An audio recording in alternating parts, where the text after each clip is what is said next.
出面橫風橫雨，8號風球黑鴿俾吹到香港周圍都係楞樹斷枝。喺西貢康湖居一條黑麻麻蟹村路上面，有一部私家車突然之間死咗火，車入面坐住蟹，係當時正喺事業上升期蟹靜嘉影，同埋啱啱坐暈一線花旦位蟹佘詩曼。狂風暴雨之下，兩個人唯有落車託村民幫手推車，啱啱推好部車，後邊就有狗仔對海閃光燈係咁閃。靜嘉影見勢色唔對，驚死為影響自己海形象，竟然即刻同佘詩曼講：你自己行返去啦。隨即佢一個人跳返上車，一腳油門就消失喺雨幕之中，留低佘詩曼一個人企喺風雨入面。當時幫手推車蟹村民都睇到呆晒，有人認得出佢係佘詩曼，細聲同隔籬嗰個講：咦，嗰個唔係演嗰個劉三好咩？點解佢男朋友丟低佢走咗去蟹？佢企喺村路上面，雨水同眼淚溝埋一齊，已經分唔清邊啲係雨，邊啲係淚。但係佢無動於衷，企咗好耐先慢慢行出大馬路，自己攔咗部專師返屋企。第二日，全香港蟹娛樂版頭條都係呢件事，標題寫住靜嘉影剔蛇下車，佢俾傳媒影到一個人喺周面檔食嘢，個樣睇落好落寞。有記者追住佢問點解會俾人咁樣對待，佢仲係保持住嗰份大方，笑住講：邊度有話佢踢我落車啊？上咗車肯定就會落車咁啦。而男方呢就輕描淡寫咁回應：有上車就有落車咯。呢件事如果換轉係第二個女藝人，好可能已經形象受損，甚至係一蹶不振。但佢唔係，佢繼續返工，繼續拍戲，甚至繼續同靜嘉影合作拍《宮心計》。鏡頭前面，佢依然係嗰個溫柔賢淑、講究做好事、說好話、傳好心蟹劉三好。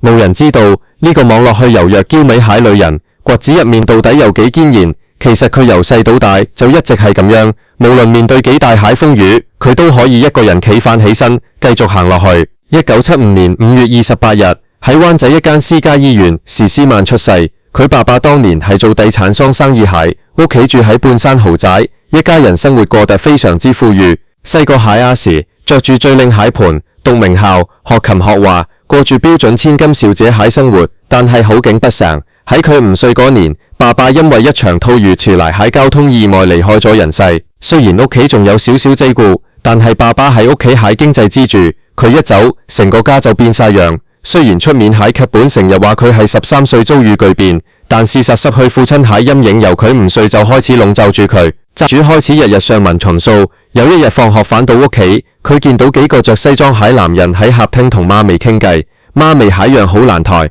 拉住佢入房同佢講：依家屋企有啲困難，你要乖乖地知唔知道？佢嗰時仲未係好明白困難呢兩個字係代表咩意思，淨係覺得媽咪蟹聲沙晒，好似喊過嚟咁。之後嗰幾個月，屋企蟹嘢一件一件俾人搬走，先係合吞蟹古董花瓶，然後係爸爸書房啲名畫，最後連佢學咗5年蟹鋼琴都俾人抬走。佢企喺窗邊望住自己最心愛蟹鋼琴俾人抬上貨車，能淚喺眼眶入面轉，但係佢一滴都冇流落嚟。媽咪行過嚟攬住佢，同佢講：唔緊要，媽咪遲啲會再買返部俾你。但係佢心入面知道呢個承諾其實好遙遠。家道中落之後，佢哋搬去租住公屋，由半山豪宅搬到公屋，呢種落差真係好大。佢後來提過一件事，以前一家人去飲茶，啲侍應會好有禮貌咁行埋嚟問：時生今日想食啲乜嘢？好客氣。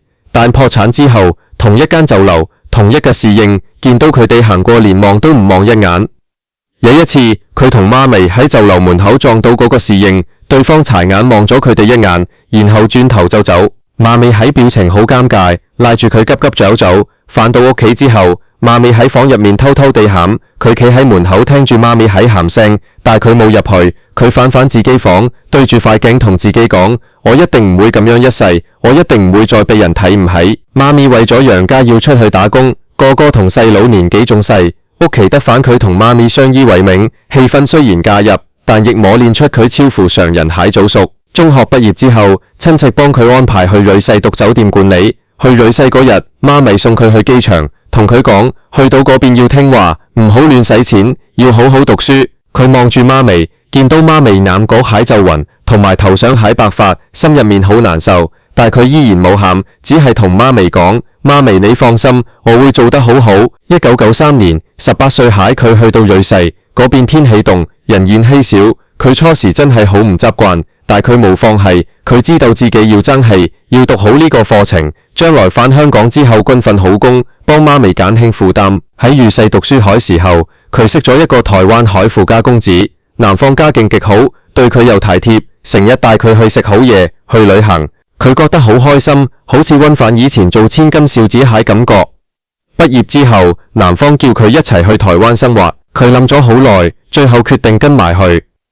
去到台灣，佢住喺男方屋企一間好大塊獨立屋入面，有花園，有泳池，仲有工人口服侍。佢每日喺生活就係買衫、去行街、做美容，呢種生活佢以前好熟，依家好似反嚟咁。但係過咗3個月，佢開始覺得唔對路。有一日下晝，佢坐喺客廳睇電視，突然覺得好悶好空虛。男朋友返咗工，屋企剩返佢同工人。佢望住窗外，見到隔壁屋蟹太太推住 BB 車去散步，又見到對面條街有個女仔着住行政套裝，攞住公事包行過。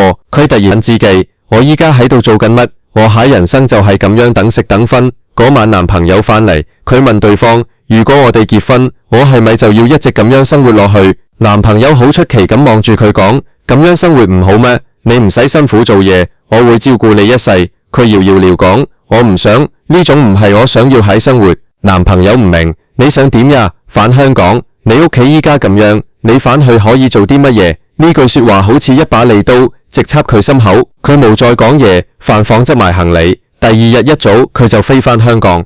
飛機上面佢諗：我先至22歲，點可以就咁樣過一輩子？我不甘心，我要軍返自己蟹價值。1997年初，佢返到香港，媽咪見佢突然返嚟，好驚訝，問佢發生咗乜事。佢冇講詳細，淨係話唔想喺台灣生活。媽咪問佢想做乜，佢竟然話：我打算去參加香港小姐。媽咪呆咗一陣，問選港仔，佢點頭，係，我想試下。媽咪望住佢好耐都冇出聲，最後先講：好，你去試，但你要為自己蟹決定負責。佢笑住話：我知道，1997年蟹港仔選舉可以話係百花齊放。決賽嗰晚，冠軍係翁家瑞，亞軍係李明慧，佢只係攞咗季軍。企喺台上面，佢見到冠亞軍笑得好燦爛，手上捧住獎座，佢望住自己手上個季軍獎座，心諗季軍都好呀，起碼係一個開始。但係佢冇諗到呢個季軍竟然成為佢人生最大蟹轉機。冇幾耐，翁家瑞同李明慧就爆出烏公奇案，兩個人為咗爭奪富商戶友證鬧到滿城風雨，私生活被人起底，兩個人蟹形象插水式下跌。無線電視高層見到咁喺情況，覺得呢兩個人已經唔適合再做港仔形象代表，於是即刻叫停佢哋所有工作，轉頭將所有資源都傾矽去第3名蟹時斯曼身上。佢就係咁樣無啦啦執二攤上位，但係上位唔代表好做。1998年，佢開始拍戲，第一部女做國語喺戲就係大製作《射雙飛狐》，飾演苗若蘭。拍攝期間，導演對佢非常唔滿意，經常喺片場大嗌：你把聲可唔可以大聲啲啊？你啲表情可唔可以豐富啲啊？你做乜企得咁僵硬啊？佢已經好努力去改，但導演依然係咁鬧。有一次拍一場喊戲，佢喊唔出，導演當住成個劇組用粗口辱罵佢：你係咪演員嚟㗎？連喊都唔識，你返屋企學識咗先返嚟啦。嗰日佢返到屋企，喺房入面喊咗成晚。媽咪問佢發生咩事，佢搖條話冇事，只係太攰。但其實佢心入面好清楚，自己真係做得未夠好。佢開始對住塊鏡練習表情，練習喊戲，試咗一次又一齊，但始終未達到自己蟹要求。上山飛狐播出之後，網上面喺負評多到數唔晒，個個都話佢係雞仔星，演技僵硬好似面限咁。有人仲話佢憑咩做女嘴果呀？季軍都拍到女嘴果，真係笑死人。佢將呢啲負評逐張剪落嚟，貼喺屋企塊鏡上面。媽咪見到問佢：你做乜要貼呢啲嘢嚟難為自己？佢話：我要記住呢啲說話，我要提醒自己，我要記住依家啲人係點樣睇我，等我將來證明俾佢哋睇，我唔係佢哋講到咁差。1999年，佢繼續瘋狂拍劇，《先生貴姓》、《非常保鏢》、全院滿座，一套接一套。但係觀眾對佢蟹評價仲未好轉，依然係鬧多過讚。有一次拍《先生貴姓》，有一個副導演話佢遲到，其實佢冇遲到，係因為拍攝時間表臨時提前咗，佢換衫換唔切，只係遲咗1-2分鐘。但個副導演唔理，由保姆車開始鬧，一路鬧到去片場，仲要當住成個確島面咁話佢：你以為你自己係邊個呀？你以為自己好紅啊？連時間都唔識手，返去食焗粽啦。佢企喺度，眼淚喺眼眶入面轉，但佢死忍住，一啲都冇流。佢知道如果自己一喊，就會俾人覺得佢好蝦。佢忍住拍晒全日戲，生地斯嗰刻先爆喊出嚟。吉士司機見佢喊得咁犀利，問佢乜嘢事，佢只係搖頭話冇事。司機望住到口梗嘆咗口氣，亦冇再問。返到屋企媽咪已經瞓咗，佢一個人坐喺客廳諗咗好耐。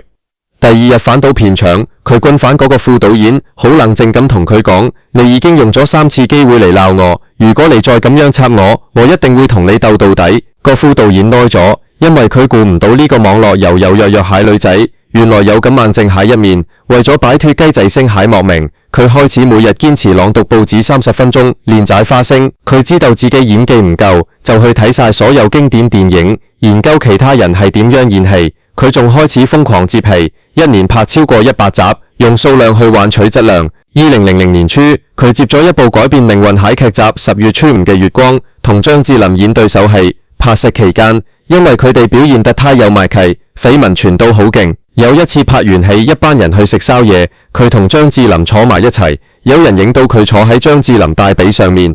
呢張相流出之後，張智霖喺女朋友袁詠儀非常之唔開心，仲傳出佢要去片場監場。有一場親日戲，傳聞袁詠儀真係企喺監製旁邊，面黑如墨。拍完之後，張智霖即刻行去袁詠儀嗰邊，拖住佢走。佘詩曼望住呢一幕，心入面好唔係滋味。後來袁詠儀喺電台訪問入面，雖然冇指名道姓，但言辭非常犀利。記者追問佘詩曼係咪第三者，佢只係淡淡然咁講：我冇咩好回應。佢知道澄清得越多，人哋信得越少。2000年底10月初5嘅月光收視爆升，最高去到48點，全香港都中意祝君好。佢終於憑呢個角色攞到我最喜愛嘅電視女角色。